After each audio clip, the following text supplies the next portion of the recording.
दोस्तों नमस्कार। आज कर्नाटक विधानसभा चुनाव के रिजल्ट आए हैं और जैसा कि अनुमान लगाया जा रहा था कि बीजेपी कोई खास अच्छा प्रदर्शन नहीं कर पाएगी। अगर ये पता था तो बीजेपी ने करेक्टिव एक्शंस क्यों नहीं लिए। अब सवाल ये है कि क्या कांग्रेस चुनाव जीती है या बीजेपी चुनाव हारी है। देखिए, जो सत्ता में होता है एक्चुअली हारता वो है।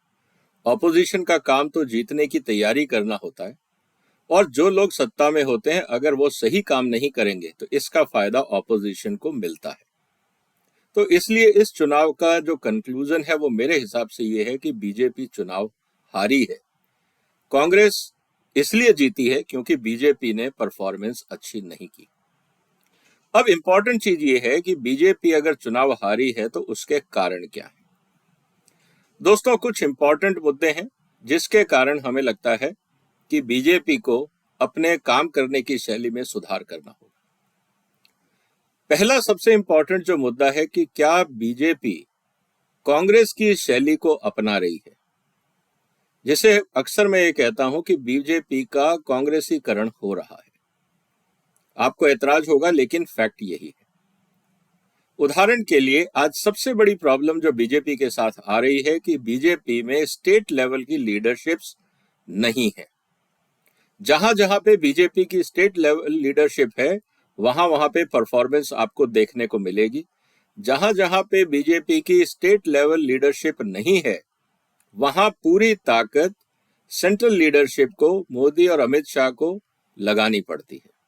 ये किसी भी पैन इंडिया पार्टी के लिए उचित नहीं है क्योंकि जिस देश में 30 राज्य होते हैं वहां पे केंद्र सरकार का काम छोड़ के अगर सेंट्रल लीडरशिप स्टेट इलेक्शंस में लगी रहेगी तो मुझे नहीं लगता कि वो किसी भी रूप में राज्य के लिए उचित होगा या देश के लिए उचित होगा। अब सवाल ये है कि इस समय बीजेपी की प्रॉब्लम क्या है। बीजेपी की इस समय सबसे बड़ी प्रॉब्लम है स्टेट लीडरशिप। कांग्रेस में जिस तरह से होता था कि जब चुनाव पार्टी जीतती थी तो सेंट्रल लीडरशिप ऊपर से एक सीएम की पोजीशन पे एक आदमी को, जो उनकी पसंद का आदमी होता था, उसको थोप देती थी। पिछले कुछ राज्यसभा के राज्यों के चुनाव में हमने ये देखा है कि बीजेपी ने ही वही तरीका अपना लिया है। सेंट्रल लीडरशिप अपनी पसंद के आदमी को स्टेट का सीएम बना देती है, चाहे उसका जनाधार हो या ना हो। ये बहुत बड़ी चिंता की बात है किसी भी डेमोक्रेटिक ऑर्गेनाइजेशन के लिए। अगर ऐसा होता है तो सबसे बड़ा जो चुनौती आती है संस्था में या ऑर्गेनाइजेशन में वो ये होता है कि जो ग्राउंड लेवल पे कार्यकर्ता होता है या जो आपके स्टेट लेवल के लीडर्स होते हैं या डिस्ट्रिक्ट लेवल के लीडर्स होते हैं, उनके लिए एक बहुत बड़ी पॉलिटिकल इनसिक्योरिटी हो जाती है कि अगर हम मेहनत करेंगे भी तो पता नहीं कौन ऊपर से हमारे ऊपर सीएम को थोप दिया जाएगा, फिर हमारी चलेगी या नहीं, हम कहीं उसके द्वारा साइडलाइन तो नहीं कर दिए जाएंगे। ये जो अनसर्टेनिटी क्रिएट हो गई है बीजेपी के कैडर में और जो लोकल लीडर्स में, ये बीजेपी के लिए बहुत बड़ी समस्या है। इसका एक ही तरीका है कि बीजेपी को अपने कैडर्स के अंदर लीडरशिप को डेवलप करना होगा, मोटिवेट करना होगा और एक सिस्टम डेवलप करना होगा कि कौन सीएम बनेगा। वो सिस्टम ट्रांसपेरेंट होना चाहिए। जो जितना अच्छा परफॉर्म करेगा, जिसका मास बेस होगा, जो लोकल चुनाव जितवाएगा, जिसका पब्लिक में पकड़ होगी, वो ही सीएम बनेगा। इसके लिए सेंट्रल लीडरशिप को एक सिस्टम बनाना पड़ेगा। पैरा ड्रॉपिंग करके अगर आप चाहें कि राज्य की सत्ताएं मजबूत रहें, ये नहीं हो सकता। तो जो बीजेपी की एक ताकत थी संगठन, जब से बीजेपी की सेंट्रल लीडरशिप ने अपनी मनपसंद के सीएम बैठाने शुरू किए हैं, तब से बीजेपी का संगठन बिखरता जा रहा है और ये एक बहुत बड़ी चिंता की बात है और यही प्रॉब्लम कांग्रेस में भी थी। तो क्या बीजेपी का कांग्रेसीकरण हो रहा है? बीजेपी की लीडरशिप को ये सोचना होगा। दूसरा सबसे इंपॉर्टेंट चीज ये है कि आपको इस बात को सोचना होगा कि बीजेपी एक पॉलिटिकल विंग है, लेकिन आरएसएस का जहां जहां पे भी प्रेजेंस है वो बहुत स्ट्रांग प्रेजेंस है। वहां पे लोग उनसे इमोशनल रूप से जुड़े हुए हैं, सोशल रूप से जुड़े हुए हैं। पॉलिटिकल काम तो सिर्फ बीजेपी करती है। लेकिन जिस तरह से खबरें आ रही हैं कि आरएसएस का कैडर और बीजेपी का कैडर आपस में समन्वय नहीं है, और खासकर प्रॉब्लम आती है जब लीडरशिप की बात आती है। जब टॉप लीडरशिप ही इनसिक्योर है तो वो आरएसएस की लीडरशिप के साथ कैसे कोऑर्डिनेट करेगी, क्योंकि उसको खुद नहीं पता कि वो भी रहेगा या नहीं रहेगा। तो उनके दिमाग में भी अगर कोई प्लान है, अगर कोई एक्शन प्लान वो बनाना चाहते हैं अपने जिले के लिए मिलके आरएसएस की लोकल लीडरशिप के साथ, उनको भी नहीं पता है। तो एक हायरार्किकल जो सिस्टम होता है एक बड़ी ऑर्गेनाइजेशन में, बीजेपी में उसमें सीरियस कंफ्यूजन क्रिएट हो रहा है। बीजेपी के लीडर इस बात को मानेंगे नहीं, लेकिन इनफॉर्मली अगर आप उनके लोकल लीडर से बात करते हो तो जिसको कहते हैं ना ऑफ द रिकॉर्ड, वो ये बात मानते हैं कि हाँ, क्राइसिस ऑफ कॉन्फिडेंस और क्राइसिस ऑफ कम्युनिकेशन दोनों इस समय बीजेपी की संस्था में हो रहा है। और ये अक्सर होता है जब सीनियर लीडरशिप को ये लगता है कि अब हमें कोई हरा नहीं सकता, और ये एरोगेंस कहीं ना कहीं ऑर्गेनाइजेशन को ले डूबता है। एक और मुद्दा जिसको अक्सर बीजेपी की सेंट्रल लीडरशिप बार बार इस बात को जोड़ देती है, वो है डबल इंजन की सरकार। देखिए, डबल इंजन की सरकार का फॉर्मूला वहां चल सकता है जहां एग्जिस्टिंग जो पावर में लोग हैं वो ऑपोजिशन के हैं, लेकिन कर्नाटक में तो ऑलरेडी डबल इंजन की सरकार थी। तो लोगों ने डबल इंजन की सरकार की परफॉर्मेंस देखी और वो उससे खुश नहीं थे। तो दोबारा इस मुद्दे को हाईलाइट करना कि डबल इंजन की सरकार कर्नाटक को रिलीफ देगी, कौन इस बात को मानेगा? ना आपने लीडरशिप बदली, ना आपने कोई नैरेटिव बदला, और आप लोगों को सिर्फ ये भाषण में कहते गए कि डबल इंजन की सरकार है, बहुत काम करेगी। तो लोग कह रहे हैं अभी जो ग्राउंड लेवल पे करप्शन है, अभी जो लोग वहां देख रहे हैं मिस गवर्नेंस या बैड गवर्नेंस का काम, क्या वो डबल इंजन की सरकार नहीं है? तो सेंट्रल लीडरशिप को मुझे लगता है कि एक सिस्टम बनाना चाहिए कि स्टेट गवर्नमेंट की वीकली परफॉर्मेंस कैसे ट्रैक की जाए।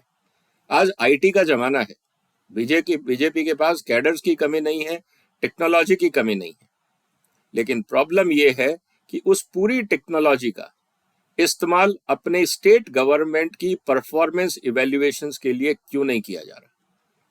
क्या बीजेपी हेडक्वार्टर में एक कंट्रोल सिस्टम नहीं बन सकता कि हर वीक हर स्टेट लेवल के मंत्री को, एमएलए को, एमपी को अपनी वीकली रिपोर्ट सबमिट करनी पड़ेगी इन pre defined parameters with photographs? ये सब पॉसिबल है।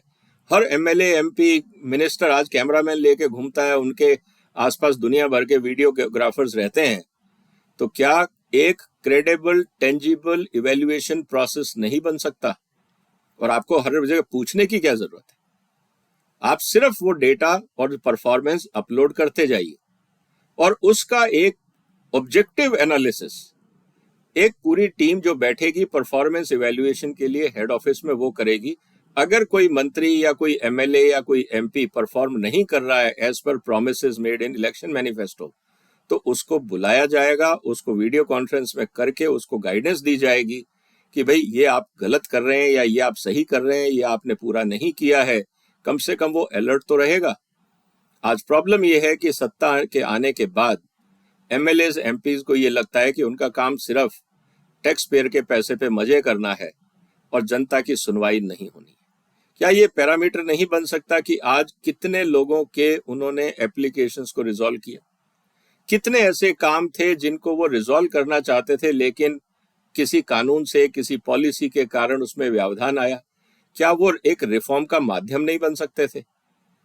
सवाल ये है कि सेंट्रल लीडरशिप सिर्फ सत्ता में आने के बाद 5 साल बाद क्यों जागती है? आप एक मैनेजमेंट सिस्टम, कम्युनिकेशन सिस्टम, जिसको प्राइवेट सेक्टर में हम MIS बोलते हैं, मैनेजमेंट इंफॉर्मेशन सिस्टम, वो पॉलिटिकल पार्टीज क्यों नहीं बना सकती? सवाल यहां पे आता है। 5वां पॉइंट जो सबसे इंपॉर्टेंट आता है वो है रोल ऑफ सोशल मीडिया।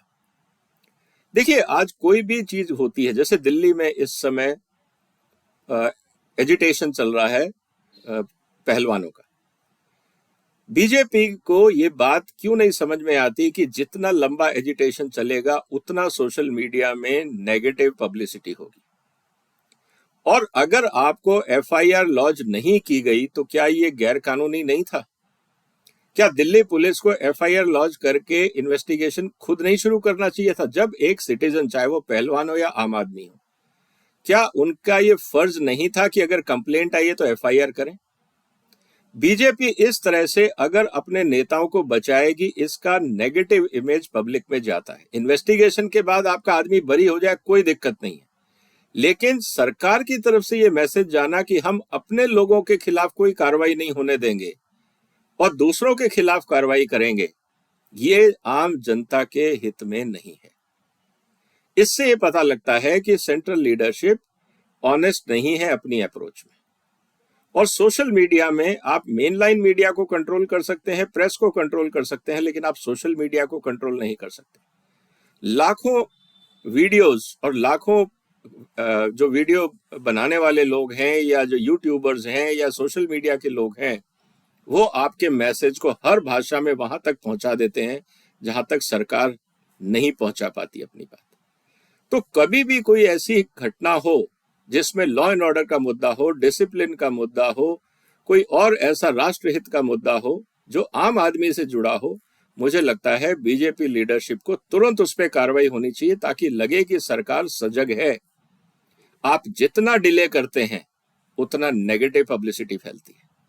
ये वो जमाना गया कि वक्त के साथ साथ चीजें बदल जाएंगी या भूल जाएंगे, ऐसा नहीं है। आज जो इन्फॉर्मेशन आप सोशल मीडिया में या यूट्यूब पे या इंटरनेट पे डालते हैं वो परमानेंट रह जाती है, और फिर वही पुरानी चीजें बार बार निकल के अगले चुनावों में हर जगह आपके भाषण, आपकी बातें ये बार बार रिपीट की जाती हैं, जैसा आज केजरीवाल साहब के साथ हो रहा है। 10 साल पहले जो उन्होंने वादे किए थे आज वो सब पलट गए, आज वो मुंह दिखाने लायक नहीं है जनता में। क्या ये बाकी नेताओं के साथ नहीं हो सकता? सबके साथ होता है। तो इसलिए बीजेपी को अब थोड़ा अलर्ट होना पड़ेगा कि आप चलता है देख लेंगे, संभाल लेंगे, अब ये कॉन्सेप्ट इस देश में नहीं चलेंगे। आपको एक्टिव होना पड़ेगा। जहां तक बात है ब्रांडिंग की, मोदी साहब एक बहुत बड़े ब्रांड है बीजेपी के लिए, इसमें कोई दो राय नहीं है, लेकिन डिलीवरी तो स्टेट गवर्नमेंट को करनी है। अगर डिलीवरी स्टेट गवर्नमेंट नहीं करती, मैं जब आखिरी बार 2 हफ्ते पहले जब मैं बेंगलोर में था, तो जब मैंने वहां लोगों से बात करी तो एक बात तो बहुत क्लियर थी कि कोई भी आदमी बहुत पॉजिटिव नहीं था बीजेपी सरकार के लिए। ज्यादातर लोग जो रिक्शे वाले थे या टैक्सी वाले थे या रेस्टोरेंट में वेटर्स थे जिनसे मैं बात कर रहा था, जो आम आदमी की कैटेगरी में जिसको आप मान सकते हो, सब ये कह रहे थे कि नहीं, बीजेपी की सरकार ने अच्छा काम नहीं किया। ये फीडबैक मुझे 2 दिन की विजिट में मिल सकता है, तो क्या बीजेपी का पूरा कैडर इस बात को सेंट्रल लीडरशिप को नहीं पहुंचा पा रहा था? क्या सेंट्रल लीडरशिप इस तरह के सिग्नल को कैप्चर नहीं कर पा रही थी? अगर कर पा रही थी तो उन्होंने क्या कार्रवाई करी? उन्होंने शायद सोचा कि मोदी साहब को प्रेजेंट करके, भाषणबाजी करके, वहां बड़ी रैलियां करके हम पलट देंगे। दोस्तों, दुनिया बदल गई है। आज 6 महीने पहले ही लोग ओपिनियन बनाने लग जाते हैं, दुनिया भर का फीडबैक आता है लोगों के पास। जैसा मैंने कहा कि सोशल मीडिया आपको हर आर्ग्यूमेंट का प्लस एंड माइनस बताता है। तो लोग ओपिनियन अब एक दिन में या एक शक्ल देख के या उसमें नहीं बनाते हैं। अब वक्त के साथ धीरे धीरे लोगों की ओपिनियन फर्म होती जाती है, उसको इलेक्शन डे में या इलेक्शन रैली से आप बदल नहीं सकते। इलेक्शन रैली में भीड़ का मतलब चुनाव के अंदर वोट कन्वर्जन कोई जरूरी नहीं है, क्योंकि भीड़ कैसे इकट्ठी की जाती है वो आपको भी पता है और हमको भी पता है। तो ये बात हमें समझनी होगी कि क्या बीजेपी बगैर गवर्नेंस के, सिर्फ रोल मॉडल दिखा के, सिर्फ अपने ब्रांड एम्बेसडर को दिखा के क्या चुनाव जीत पाएगी? मेरे ख्याल से ये दुनिया बदल गई है। ये बात समझनी होगी कि ये हिंदुस्तान 10 साल पुराना हिंदुस्तान नहीं है। हम 21वीं शताब्दी के भारत की बात कर रहे हैं, उसमें आप 19वीं शताब्दी के हथकंडे लगा के चुनाव नहीं जीत पाएंगे। इसीलिए बीजेपी को जागना होगा। उसके अलावा जो सबसे इंपॉर्टेंट चीज है वो है लोगों को रिजल्ट चाहिए। यूपी में योगी क्यों पॉपुलर है? क्योंकि वो रिजल्ट देते हैं। लोगों को ये पता है कि अगर यूपी में कुछ गड़बड़ हुआ तो योगी का डंडा निश्चित रूप से चलेगा। लोगों को आज ये भरोसा हो गया। क्या बाकी किसी बीजेपी की स्टेट लीडरशिप पे इतना भरोसा है? सेंट्रल लीडरशिप को ये सोचना होगा। डेवलपमेंट में मोदी मॉडल गुजरात से आया, उनका फायदा उसको मिला, लेकिन आज दुनिया चाहती है योगी मॉडल। वो चाहते हैं कि अगर कहीं कोई गलत काम होता है उस पर तुरंत कार्रवाई हो। ये नहीं कि हम उसको ठंडे बस्ते में डालेंगे, बाद में सोचेंगे कि सीबीआई इन्वेस्टिगेशन करेगी, ये करेगी। जो यूथ है, जो आज इंपॉर्टेंट वोटर है बीजेपी का, वो इम्पेशेंट है। वो 2 साल 5 साल के इंतजार की बात नहीं करता। वो कहता गलत काम हुआ है, कार्रवाई करिए। उसको फास्ट फूड का कॉन्सेप्ट है, क्विक डिलीवरी का कॉन्सेप्ट है। आज का यूथ लंबा इंतजार नहीं करता। जैसे खाने में आज वो क्विक डिलीवरी और फास्ट फूड की बात करता है कि जल्दी निपटाओ और दौड़ो, वो गवर्नेंस में भी यही कहता है कि अगर समस्या है तो तुरंत सॉल्व की जाए, हम उस पर विचार करेंगे, ये करेंगे, वो करेंगे। ऐसा नहीं चाहिए आज यूथ को। और ये पूरी दुनिया में हो रहा है कि जहां जहां पे भी डिसिसिव लीडरशिप है, जहां पे डिसीजन मेकर्स क्विक हैं, असर्टिव हैं, पॉजिटिव हैं, रिजल्ट देते हैं, जनता उनका साथ देती है, आश्वासन देने वालों का साथ नहीं देती है। बीजेपी को आने वाले चुनाव के लिए ये सीखना होगा। और सबसे इंपॉर्टेंट चीज ये आती है कि क्या कर्नाटक के इलेक्शन से बीजेपी सीखेगी? क्योंकि हरियाणा से भी जो खबरें आ रही हैं वो कोई बहुत पॉजिटिव नहीं। मैं इसलिए कह रहा हूं कि जब मैं हरियाणा में किसानों से, अपने दोस्तों से बात करता हूं तो मैसेज यही है। मैं गलत भी हो सकता हूं, लेकिन बीजेपी को अपने कैडर को, अपने इंफॉर्मेशन सिस्टम को यूज करना होगा। मध्य प्रदेश में सिचुएशन बहुत कंफर्टेबल नहीं है। राजस्थान में लीडरशिप क्राइसिस, अभी ये नहीं पता कि कौन लीडर होगा। तो डायरेक्शनलेस, रडरलेस शिप अगर आप स्टेट्स में चला रहे हैं तो वो बीजेपी के हित में नहीं। तो दोस्तों, मेरा सिर्फ निवेदन यही है बीजेपी से कि अपना एक MIS सिस्टम बनाएं, अपने MPs, MLA, state government, state ministers के ऊपर कंट्रोल रखें। कंट्रोल का मतलब मॉनिटरिंग करें, क्या वो परफॉर्मेंस दे रहे हैं या नहीं दे रहे हैं। आप बाकी जो लोग हैं उनसे फीडबैक लें, आम जनता से फीडबैक लें, अगर आपको सत्ता में रहना है। डबल इंजन की सरकार, अगले जितने चुनाव हैं वहां पे ये डबल इंजन की सरकार का फॉर्मूला नहीं चलने वाला है। क्योंकि अगर लोग वहां दुखी हैं और वहां बीजेपी की सरकारें हैं तो वहां एग्जिस्टिंग में ही आज भी डबल इंजन की सरकार ही काम कर रही है। लेकिन लोग खुश क्यों नहीं है, सवाल ये। तो मुझे लगता है कि कर्नाटका का जो रिजल्ट आया है इससे बीजेपी सीखेगी। और जरूरी भी है, बीच बीच में झटके लगना जरूरी भी है, नहीं तो हम लोग सो जाते हैं। जैसे कहते हैं ना, स्लीपिंग ऑन द व्हील। आप ड्राइव कर रहे हैं और अगर बीच में स्पीड ब्रेकर नहीं आएगा तो आपको नींद आ जाएगी, झपकी आ जाएगी, एक्सीडेंट हो सकता है, डिरेलमेंट हो सकता है। इसीलिए इस तरह के झटके किसी भी प्रोग्रेसिव पार्टी के लिए जरूरी है ताकि वो आत्ममंथन कर सके। तो मुझे लगता है कर्नाटक का झटका बीजेपी को जगाएगा और बीजेपी आने वाले चुनाव और खासकर 2024 को लेके ज्यादा ढंग से काम करेंगे, लोगों के मुद्दों पे ध्यान देंगे। पावर तो आ जाएगी, पावर में आना कोई बहुत बड़ी बात नहीं है, लेकिन दोबारा पावर में आना डिपेंड करता है कि क्या लोग खुश हैं या नहीं। यही डेमोक्रेसी है। तो बहुत सारे मैनेजमेंट लेसन है कर्नाटक की हार में। अगर मुझे लगता है कि बीजेपी ही नहीं, हम सब जो लोग मैनेजमेंट में इन्वॉल्व हैं, चाहे वो कॉरपोरेट हो, चाहे वो लॉ हो, चाहे एडमिनिस्ट्रेशन हो, चाहे पुलिस हो या पॉलिटिक्स हो, सबको ये जानना बहुत जरूरी है। आपने वक्त निकाला, आपका धन्यवाद। इस चैनल को सब्सक्राइब कर लीजिएगा। वंदे मातरम।